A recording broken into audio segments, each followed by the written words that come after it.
तुम दौड़ते हो, एक योगी भी दौड़ता है, लेकिन आप जो कि गैर योगी है और एक योगी जो समाधि को उपलब्ध हो गया है, दौड़ता वो भी है और दौड़ते आप भी है। लेकिन आपके दौड़ने में और योगी के दौड़ने में फ़र्क है। हाँ, दौड़ के लिए खिंचाव ज़रूरी है। इसे आप यूँ समझिए, ट्रेन की बोगी है, वो वहीं पर रुक जाएगी जब तक उसे खिंचाव ना मिलेगा। तो इंजन इसलिए तो जोड़ा जाता है ट्रेन के सबसे आगे, ताकि बोगियों को खिंचाव मिले आगे की तरफ, तभी तो बोगियाँ दौड़ेगी रफ्तार से। इसी तरह आपके जीवन में आपको जो दौड़ा रही है वो वासनाएं हैं। धन कमाने की वासना है तो धन के पीछे दौड़ते हैं। काम वासना उत्पन्न होती है महिला के प्रति, पुरुष के प्रति, तो आप खुद को सजाते हैं, अट्रैक्टिव बनाते हैं और महिला या पुरुष को पाने की कोशिश करते हैं। और अहंकार आपके अंदर है जो मैं की भावना देता है आपको। तो आप ये चाहते हैं कि मैं पहले स्थान पर आऊँ, प्रथम आऊँ, अव्वल आऊँ सबके बीच में से। तो कुल मिलाकर ये तीन चीज़ें आपके पूरे जीवन में आपको खींचती है, तभी तो आप दौड़ते हैं।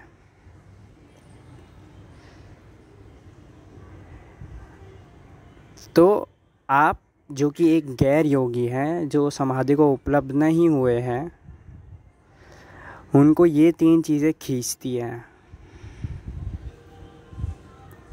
आपके आगे के जो इंजन है, आप बोगी के समान है, और आपके आगे के जो इंजन है वो ये तीन चीज़ें हैं: धन कमाने की इच्छा, काम वासना और अहंकार। लेकिन एक योगी भी जीवन जीता है। ऐसा थोड़ी होता है कि एक योगी जब समाधि को उपलब्ध हो जाता है तो तत्क्षण मर जाता है। नहीं, समाधि हम लोगों ने एक अर्थ बना दिया है समाधि का, कि मरने के बाद इस शब्द का प्रयोग करता है। जब कोई मर जाता है तब हम ये शब्द का प्रयोग करते हैं कि अपने दादाजी की समाधि पर, ये हम अपने दादाजी की समाधि पर हैं, हम इनकी समाधि पर हैं। वो मनुष्य ने अर्थ बना दिया है। क्यों? क्योंकि समाधि को उपलब्ध नहीं हो पाते तो उसका अर्थ बदलना बहुत आसान हो जाता है। इसे आप यूँ समझे, एक लोमड़ी थी, लोमड़ी को अंगूर चाहिए थे, लेकिन अंगूर एकदम ऊंचे थे। लोमड़ी पूरी जान लगा कर भी कूदी, लेकिन फिर भी अंगूर को ना पा पाई। तो लोमड़ी ने अंगूर की परिभाषा ही बदल दी। लोमड़ी ने बोला, अंगूर मीठे थोड़ी है, ये अंगूर तो खट्टे हैं। लेकिन लोमड़ी ने चखा ही नहीं था अंगूर, क्योंकि वो पहुंच ही नहीं पाई थी अंगूरों तक। तो लोमड़ी ने मन को मनाने के लिए परिभाषा ही बदल दी कि ये अंगूर तो खट्टे हैं, खट्टे होंगे, चलो। इससे मन को शांति तो मिल जाती है, लेकिन भूख तो लोमड़ी के अंदर रहेगी अंगूरों की। ऐसे ही मनुष्य ने भी समाधि का जो अर्थ है वो बदल दिया है। समाधि को प्राप्त नहीं हो पाते जो लोग, समाधि को उपलब्ध नहीं हो पाते जो लोग, उन्होंने समाधि का अर्थ ही बदल दिया है और समाधि को ऐसे समझ लिया है जैसे जब कोई मर जाता है केवल तभी समाधि होती है उसकी, उससे पहले कोई समाधि नहीं। परिभाषा बदल दी, मन तो मान जाएगा, लेकिन भीतर समाधि की प्यास तो जगी रहेगी हमेशा। भीतर एक शांति पाने की प्यास तो हमेशा जगी रहेगी। वह ठीक वैसे ही जैसे लोमड़ी को अंगूर खाने की भूख।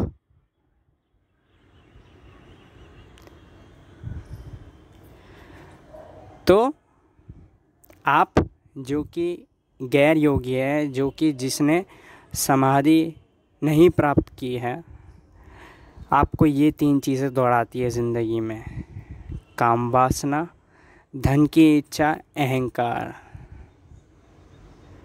और एक योगी भी दौड़ता है, लेकिन योगी के दौड़ने में फ़र्क ये होता है आपसे कि योगी समाधि को उपलब्ध होता है, उसके बाद वो दौड़ता नहीं है। योगी ऐसे है जैसे उसकी पुरानी संपदा हो जाती है, सब कुछ पुराना हो जाता है। और जैसे आप पहाड़ की चोटी से एक गोल आकार के पत्थर को, बड़े से पत्थर को हल्का सा धक्का देंगे तो पत्थर हमेशा नीचे की तरफ बढ़ता जाएगा, तब तक बढ़ता जाएगा जब तक समतल सतह नहीं आ जाती है, जब तक प्लेन सरफेस नहीं आ जाता है, जब तक ढलान रहेगी तब तक पत्थर बढ़ता जाएगा। ऐसे ही योगी के साथ होता है। योगी समाधि के शिखर को उपलब्ध हो जाता है। योगी समाधि प्राप्त कर लेता है, लेकिन फिर जब वो दुनिया में जीता है, फिर जब वो दौड़ता है, तब उसको जो खींचने वाली जो शक्तियाँ होती है, धन की इच्छा, काम वासना, अहंकार, ये शक्तियाँ उसे नहीं खींचती। वो पत्थर की भांति हो जाता है और जैसे फ्लो चलता है वैसे चलता जाता है। और समतल सतह को उसकी मृत्यु बोली है। उस दिन मृत्यु के बाद एक योगी हमेशा के लिए परम अवस्था को पहुंच जाता है। परम अवस्था को तो योगी उसी दिन पहुंच जाता है जिस दिन समाधि को उपलब्ध होता है, लेकिन तब वो जीवित होता है। जब उसका जीवन समाप्त हो जाता है, समाधि तब भी होती है, लेकिन तब वो अजीवित रहता है। समाधि का सरल सा अर्थ यही है कि भीतर की शांति। समाधि का सरल सा अर्थ यही है कि अब जो 3 शक्तियाँ आपको खींच रही थी, आपने उनसे नाता ही तोड़ दिया। अब आपको परिस्थितियाँ चलाएगी, जैसी परिस्थिति होगी वैसे ढल जाएंगे। ये एक सच्चा योगी कैसा होता है? वो अगर घर में भी बैठकर खाना खाए तो भी वही भाव से खाना खाएगा, और अगर होटल में बैठ के खाना खाए तो भी उसी भाव से खाना खाएगा। आप अपने मन से पूछ कर देखिए, जब आप घर में खाना खाते हैं 4 दीवारों के बीच में परिवार वालों के साथ, तब आपको एक अपनापन लगता है। लेकिन आप जब अकेले होटल में जाते हैं खाना खाने, तब आप खाना खाते हैं या आजू बाजू देख रहे होते हैं कि आपको कौन देख रहा है खाना खाते हुए? खुद से ये सवाल पूछिएगा। क्या तब अलग भाव नहीं जगता? तब एक डर नहीं जगता? तब एक आपके अंदर रुचि नहीं जगती कि आपको खाना खाते हुए कौन देख रहा है? लेकिन जब आप घर में खाना खाते हैं, घर वालों को तो पता ही है आपकी आदत, रोज़ घर वालों के साथ रहते हैं, उठते बैठते हैं, तो घर में आप आराम से खाना खाते हैं, कोई टेंशन नहीं। चाहे आपको कोई खाते हुए देखे या ना देखे, कोई फ़र्क नहीं पड़ता। लेकिन जब आप बाहर होटल में खाना खाने जाते हैं, तब क्या आपको बेचैनी नहीं होती खाना खाते हुए? तो ये आपकी स्थिति है, ये एक गैर योगी की स्थिति है। लेकिन एक योगी, वो चाहे घर में खाना खाएं या बाहर होटल में खाना खाएं, वह एक जैसा ही रहेगा, वह बदलेगा नहीं, क्योंकि उसने ये जान लिया है कि वह एक जैसा ही है हमेशा के लिए। उसके जन्म से पहले भी वो वैसा ही था, ज़िंदगी भर भी वो वैसा ही है, और मरने के बाद भी वो वैसा ही है। लेकिन इसको जानने के लिए उसने समाधि प्राप्त की है। इसको जानने के लिए वो अपने भीतर ही छलांग मारा है। देखिए, ध्यान एक मार्ग है, ध्यान एक सीढ़ी है शिखर पर चढ़ने की, और शिखर को समाधि का नाम दिया गया है। आपके साथ बहुत बार ऐसा होगा, आप मेडिटेशन की प्रैक्टिस शुरू कर दी होगी आपने, 2 दिन करी, 3 दिन करी, उसके बाद छूट गया होगा आदत से। वो ध्यान है। समाधि एक बार आपको उपलब्ध हो जाए, फिर आपने सब कुछ जान लिया। इसलिए ये कहा जाता है कि एक अनपढ़ योगी भी एक ज्ञानी प्रोफेसर से बहुत ज़्यादा जानता है। एक अनपढ़ योगी ही सब जानता है।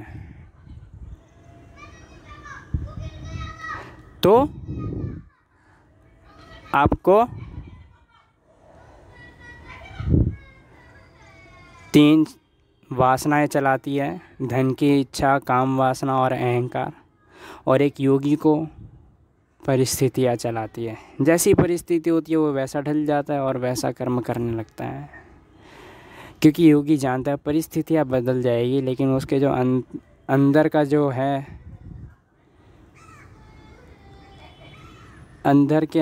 अंदर उसके जो है, भीतर जो है, वो हमेशा एक जैसा ही रहेगा। इसलिए एक योगी भी दौड़ता है और आप भी दौड़ते हैं, लेकिन आपके दौड़ने में और योगी के दौड़ने में फ़र्क है।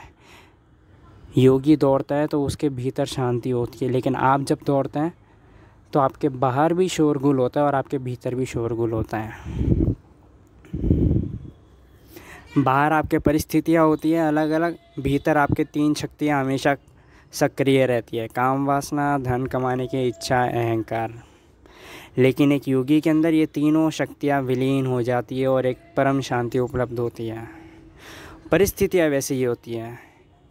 इसलिए आपके सामने अगर कोई एक मनुष्य आ भी जाए, अगर वो योगी भी हो, तो भी पता लगाना बहुत कठिन है कि वो समाधि को उपलब्ध हुआ हो या नहीं हुआ हो, क्योंकि बाहर से सब एक जैसे लगते हैं, लेकिन भीतर मनुष्य ही जानता है उसके अंदर क्या है, या परम शांति है या 3 वासनाएं चल रही हैं। इसलिए तो कबीर जब समाधि को उपलब्ध हो गया था, तो कबीर के चेलों ने बोला था, अब तो आपको समाधि उपलब्ध हो गई है, अब भी आप दौड़ रहे हैं, अब भी आप अपनी दुकान जा रहे हैं, कमाने जा रहे हैं, अब भी धन की इच्छा है आपको। तो कबीर बोले, पहले समाधि को प्राप्त करने से पहले धन की इच्छा थी, धन कमाने की इच्छा थी, इसलिए दुकान जाता था। लेकिन अब समाधि को प्राप्त करने के बाद केवल आवश्यकताएं जो है जीवन की, उनके लिए धन ज़रूरी है, इस भाव से मैं जाता हूँ। फ़र्क समझिएगा।